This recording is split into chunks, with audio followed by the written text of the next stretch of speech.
everybody, it's Josie here. I'm going to be doing my wrap-up for the Contemporary-A-thon that I just took part in. So the Contemporary-A-thon, the latest round of it, ran from the 11th of Feb to the 17th of Feb, so it just ended yesterday. I managed to get through four lovely books. I've realised I've kind of colour coordinated them as well, but it was a really fun read. I had a wonderful time reading these books. I'm going to say from the get-go, I loved every single one of them. So all in all, it was a fantastic reading week. I managed to get through quite a lot because I've been a bit ill. Well, not a bit, I've been quite ill. So I haven't actually been leaving the house, which meant on the plus side, I had a lot of time to read. So all 4 books. So the first one I read is this one over here. This is Truly Devious. And I think this was the one for the colour challenge. And I love the colour challenge this time. It was blurple, so kind of blue-purple. And this book, so I've actually been dying to kind of get around to it. I didn't buy the hardback when it came out. The softback's literally just come out in the UK. And this one is about Stevie, who goes to gets accepted to a very prestigious academy called the Ellingham Academy to study. And she is kind of a true crime aficionado. She wants to be a detective. That's kind of her jam. She loves all that. And what really drew her to this academy is that in the 1940s, the owner of this really prestigious academy, his wife and daughter were taken. His wife was later found murdered, but his daughter was never found. And it's like, it's still kind of a mystery. I believe someone may have been arrested for it, but, was it the right person? What really happened? So she really wants to go and investigate this case and find out what really happens.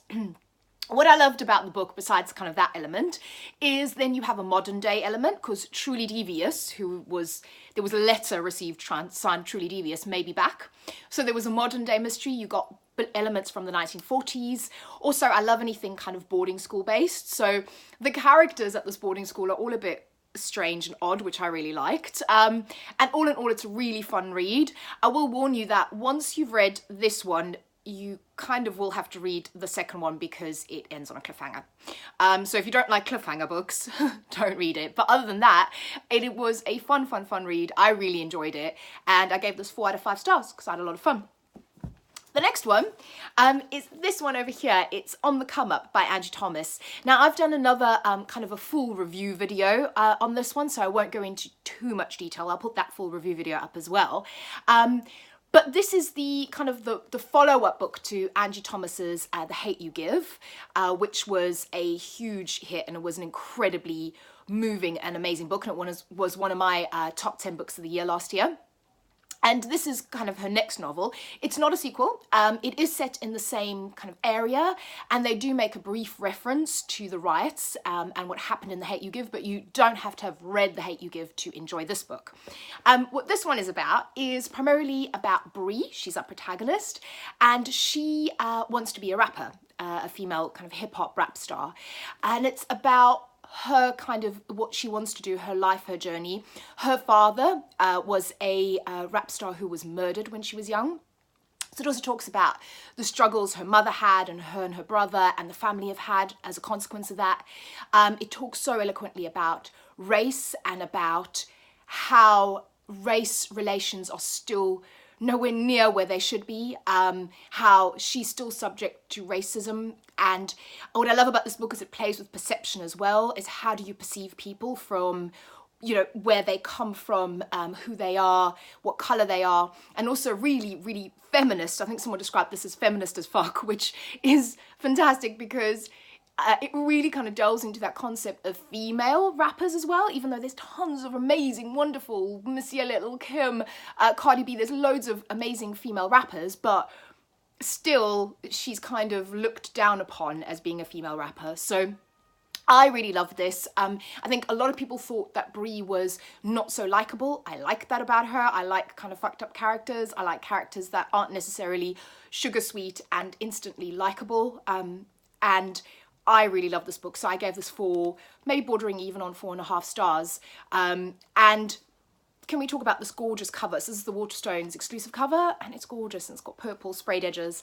So I really loved this. I also wish people would see this as an independent book rather than constantly comparing it to Hate You Give, because I kind of don't think it's fair because it's not a sequel. So yeah, I really enjoyed this, and I would highly recommend this one.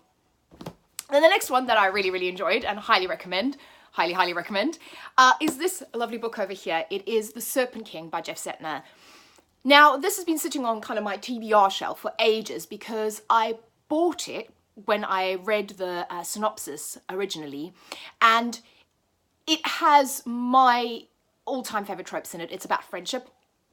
It's about a kind of a group of misfits coming together as friends and almost forming a maid family, which is something that I absolutely love in fiction. And it's set in a small town.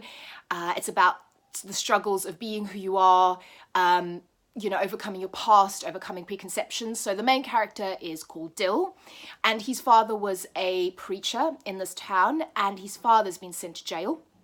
And he has two friends, and they are all kind of the outcasts of this town. So you can imagine Dill, he's not looked upon very lightly by his classmates, by the town itself. And it's a real struggle kind of on a daily basis for him. But he has these two friends, and they're what keeps him going. This book is unbelievably heartbreaking in places. I cried, I sobbed towards the end of this book, and I don't do that often.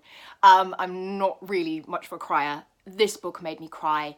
It absolutely shattered me. I loved it. I would highly, highly recommend it if you love those kind of tropes around friendship and dealing with your past and becoming who you are and all of that like I do. I highly, highly recommend this. It is beautifully written. I cannot wait for Jeff's new book. I think it's coming out either next month or in April. And yeah, if it's anything like this, yeah, I think they'll be a firm favourite. This is already on my list of favourite books of the year. I just absolutely, absolutely adored it. It absolutely shattered me. It made me laugh. It made me cry. It is incredibly gut-wrenching and incredibly beautiful. I highly recommend it. And then the last book that I read is this one over here. It is The Love and Lies of Rukhsana Ali by Sabina Khan. Again, first of all, can we appreciate this very cool cover? I love this kind of stark green and just the figure with the writing in the middle. I think it's kind of a brave and different cover, and I really, really love it. And speaking of brave and different, I love the subject matter in this book as well. So you've got Rukhsana Ali, who is of Bangladeshi origin, but her family lives in Seattle in the United States. And she is in her last year of school. She has been accepted on a full scholarship to go to Caltech to study. She's also a lesbian, and that is not something she shared with her parents. Now, it is a real kind of study in how culture clashes as well, because you've got American culture and you've got all the freedom that affords Rukhsana, and then you've got her Bangladeshi family who is still very traditional, who expects her to perform those traditional female roles. You've got the secret that she's hiding because she knows that when she tells her family, or she suspects that it's not going to go well. And it doesn't. And the second half of the book is set in Bangladesh. This is another book that destroyed me in places and made me cry towards the end. So 2 books for a person that never cries. It was difficult to read, particularly when you're talking about female roles and LGBT QIA community and how that's viewed and the prejudice still there. It is incredibly thought-provoking. It's gut-wrenching. There was one chapter where I was holding my breath, and obviously I can't tell you what happens in the chapter, but I was actually holding my breath, and I realised I got to the end of the chapter and I went, because I'd been holding my breath to see what happens. And it was incredibly sad in places, and like I said, incredibly difficult to read from my point of view of being very pro obviously queer rights, feminism, just to get other people's viewpoints, but incredibly important as well, and its own voices. Sabina Khan is from the Bangladeshi community, and she was raised in the West, so she really understands the dichotomy of the cultures. So I think this is a fabulous book. I gave this 5 stars as well. I really loved it, and I would highly recommend this as a book to read, whether you're queer or not, but just it is incredibly thought-provoking and very, very good, and I really loved it. So yeah, another 5 stars. So great books, great readathon. Thank you to the hosts. We're definitely taking part in the next round when it comes up. And yeah, have a great rest of your week. Bye-bye.